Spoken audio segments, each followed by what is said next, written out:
bienvenue dans le podcast Ohana Triathlon.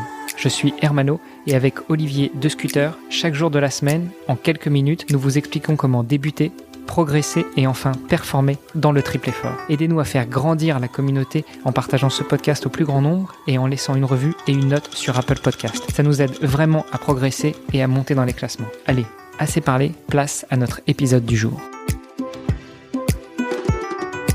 Salut les sportifs, c'est Hermano et vous êtes sur l'épisode de jeudi du podcast Ohana. À mes côtés, toujours Olivier de Scooter. Salut Olivier. Salut Hermano. Et Olivier Van Help. Salut. Salut Hermano. Messieurs, ça y est, c'est parti, on en parle, on se lance dans la conquête des Ardennes. Allez, chaud.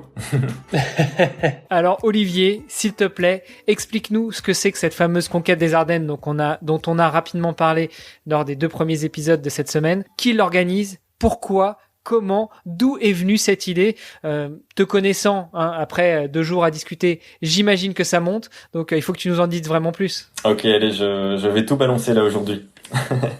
Donc, la conquête des Ardennes, cette fameuse conquête des Ardennes, c'est une randonnée permanente. Donc, ici en Belgique, en Ardennes, elle traverse l'Ardenne, la Famenne, le Condro. Donc, vraiment la région au sud-est de la Meuse. C'est une randonnée permanente de 460 km et 9 mm de dénivelé positif. Et alors, en fait, c'est une idée que j'ai eue, mais qui vient finalement s'inspirer en fait du raid des 7 majors, qui est une autre randonnée permanente qui existe déjà depuis plusieurs années. Et ce sont des randonnées qui ont un format de participation libre. Donc, il n'y a pas d'organisation qui vient chapeauter l'événement. Donc, si par exemple toi tu as envie de faire la conquête des Ardennes, les 7 majeurs ou même encore l'Homo Marteau, c'est une 3e randonnée du genre, tu n'as qu'à télécharger le GPX, donc la trace, tu vas faire ton activité quand tu veux et tu viens ensuite envoyer ta trace GPX ou ta trace Strava pour avoir une homologation et donc reconnaître que ton activité a été tu as fait la conquête des Ardennes en par exemple moins de 24 heures, moins de 48 heures ou sur une saison, parce que ça c'est un autre point qui vient être une caractéristique de la conquête et qui s'inspire aussi des 7 majeurs, c'est que ce sont des randonnées permanentes certes, mais il y a des objectifs, chacun peut la faire comme il veut, mais en fonction du temps avec lequel tu vas parcourir la boucle, eh bien tu pourras accéder à différents grades. Donc tu as rajouté une couche de gamification dans cette conquête. Voilà, et ça existait en fait déjà sur les 7 majeurs. Si par exemple tu fais le parcours en moins de 24 heures, donc c'est de l'ultra clairement, 460 km en moins de 24 heures, c'est déjà il faut déjà y aller. Il n'y a pas beaucoup de temps pour les pauses. Si tu le fais en moins de 24 heures, tu accèdes au grade de chasseur ardennais. Alors pourquoi chasseur ardennais? Pour rendre hommage en fait aux valeureux soldats qui ont défendu nos libertés le siècle dernier. Ici, on est sur la région de l'Ardenne, et donc c'est là également qu'il y a eu la fameuse bataille des Ardennes. Et donc, je voulais rendre hommage, faire un clin d'œil à l'histoire, parce que on va rouler sur les routes où se sont passées des choses tragiques. Ça, c'est le premier grade, le grade absolu. Alors, il y a un deuxième grade qui est celui de baroudeur. Le baroudeur, en fait, va s'adresser à la personne qui va vouloir parcourir l'itinéraire d'une traite, donc sans dormir, sans prendre de pause, sans faire de nuitée, mais qui n'aura peut-être pas les armes pour aller chercher le sub 24 heures, en fait. Donc, par exemple, le faire en 30 heures, ce qui serait déjà une performance physique très considérable. Et donc, ou bien pour même les personnes qui auraient échoué à, par exemple, une demi-heure du Graal de chasseurs ardennais, souligner que tout de même leur effort, leur performance et leur courage. Donc le grade de baroudeur. Ensuite, tu as le 3e grade qui je voulais juste quand même préciser pour ceux qui n'auraient pas encore fait le calcul, parce que dans nos auditeurs, si on n'a pas des adeptes de l'ultracyclisme, 460 km en voiture, c'est assez vite fait, mais 460 km en 24 heures, ça représente quand même 20 km/h de moyenne sur 24 heures. Donc ça veut dire sans dormir, sans pause pipi, sans manger, sans rien, ça fait 20 km/h de moyenne. Voilà, ça replace un peu le débat pour savoir comment rouler 460 km non-stop pendant 24 heures. Il faut rouler à 20 km/h de moyenne, avec un petit peu de dénivelé. Oui, c'est ça, c'est tout l'objectif, c'est que c'est pas un parcours plat. C'est vraiment un parcours casse-pattes. Alors, j'invite ceux qui nous écoutent à aller regarder sur le site donc www.conquêtedesardennes.be. Il y a le parcours qui est détaillé en 4 zones. Bon, ça c'est pour l'anecdote. Voilà, les détails sont sur le site. Mais donc c'est vraiment un parcours casse-pattes. La deuxième partie, je vais dire un peu avant la moitié, donc tu es vraiment dans la zone de Liège-Bastogne-Liège, là où tu as beaucoup de côtes renommées.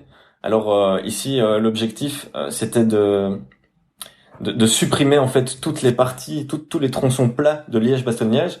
Donc j'ai regroupé toutes les côtes, enfin pas toutes les côtes, et c'est pas exactement le même parcours, mais j'ai repris certaines côtes en passant de vallée en vallée, mais sans prendre des tronçons le long des rivières, le long des fleuves. Donc c'est ça qui est assez intéressant. Et la dernière partie, c'est vraiment des murs. Tu enchaînes 5, 6, 7 murs avec des passages à plus de 20%.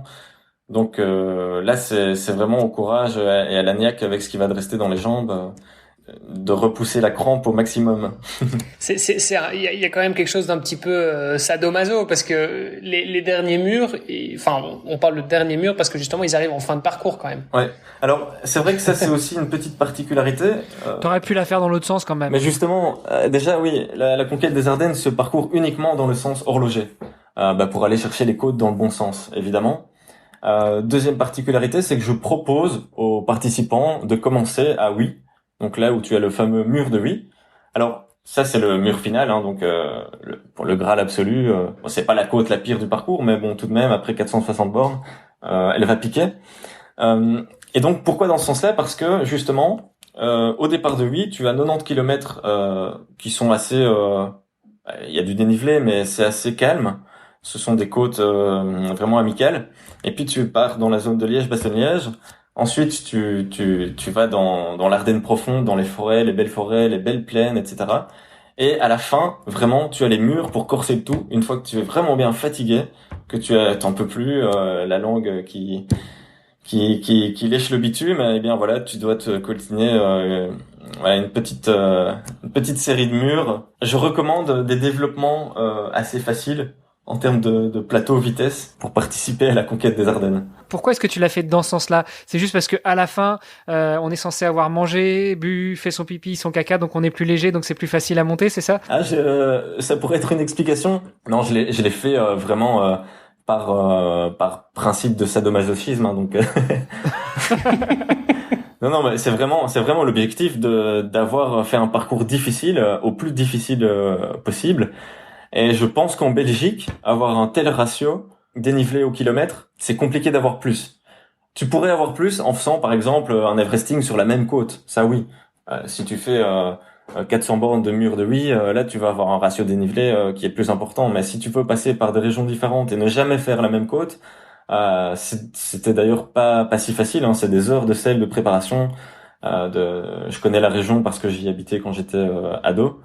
Et donc, ouais, c'est des heures de selle pour préparer le parcours. Qu'est-ce que ça représente pour l'organisateur de ce type de rando libre? Parce que tu l'as dit, c'est une rando libre, donc c'est pas tout le monde ne prend pas le départ en même temps. Qu'est-ce que ça représente pour toi? Toi, quel est ton apport en dehors d'apporter le parcours? Et puis, est-ce que ça a un coût pour les gens qui veulent réaliser cette randonnée et puis ce challenge? Toi, qu'est-ce que ça représente comme coût pour toi de distribuer ce grade, ce diplôme, de mettre à disposition les traces GPX? Est-ce que tu les mets à jour régulièrement? Est-ce que le parcours va changer ou est-ce que ça va être un parcours immuable?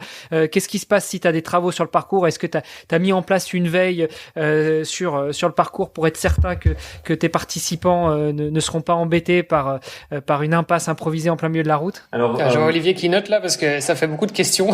Je vais essayer, j'en ai distingué deux principales. Alors premièrement, l'aspect organisationnel, coût, etc.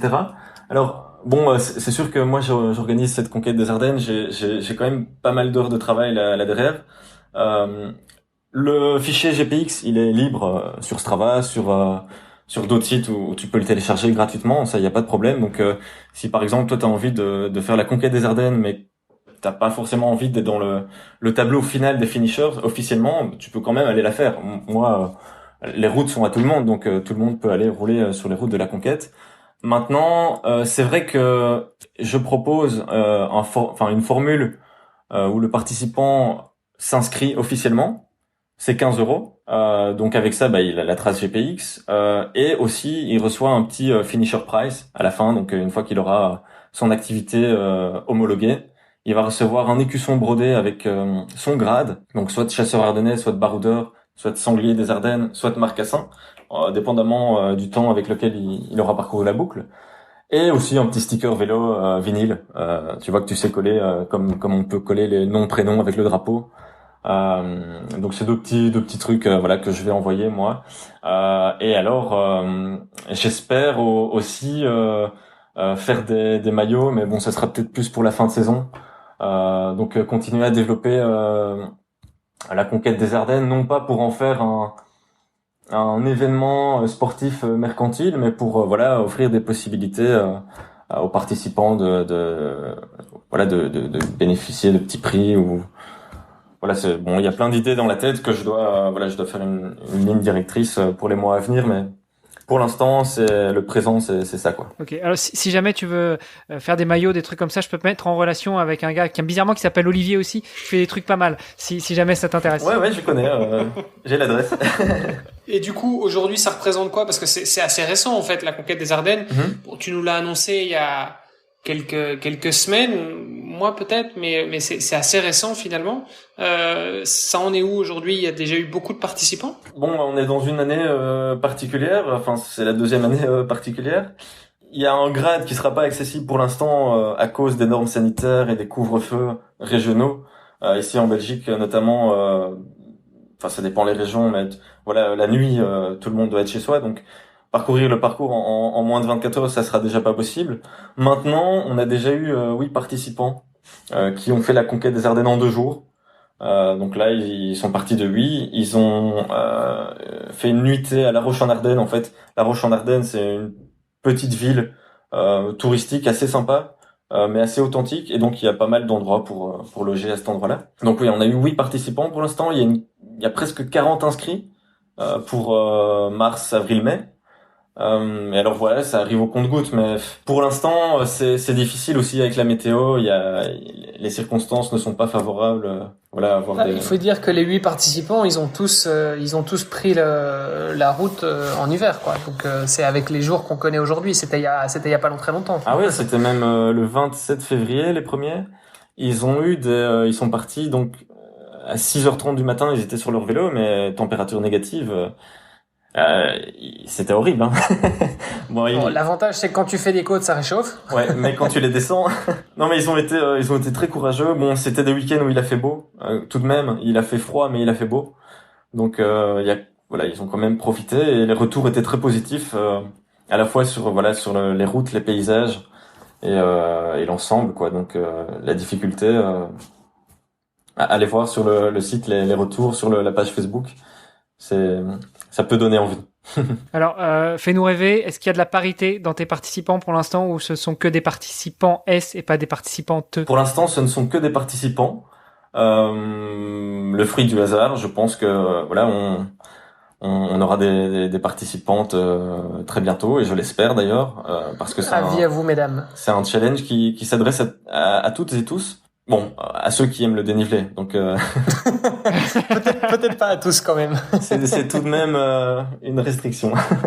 Bon, et du coup, il me semble que dans un mois, on l'a fait, on sera dessus en fait. Ah, on va essayer de la faire en 2 jours là, au mois d'avril, avec toi, Oli, et quelques autres, à confirmer les présences, mais on va le faire en 2 jours, ouais. Ça sera l'occasion de prendre des photos, de faire des retours sur les réseaux et de mettre ça en lumière. Bon, super. Je pense que ça fait une très bonne conclusion pour l'épisode du jour. Demain, ce que je te propose, Olivier, c'est de parler justement de ta vision pour le challenge et les prochains objectifs que tu te fixes à court ou moyen terme. Et puis peut-être si tu vas nous créer d'autres challenges type la conquête des Ardennes. Donc on parlera de tout ça demain. Ça va, parfait. À demain. Merci. À demain. À demain.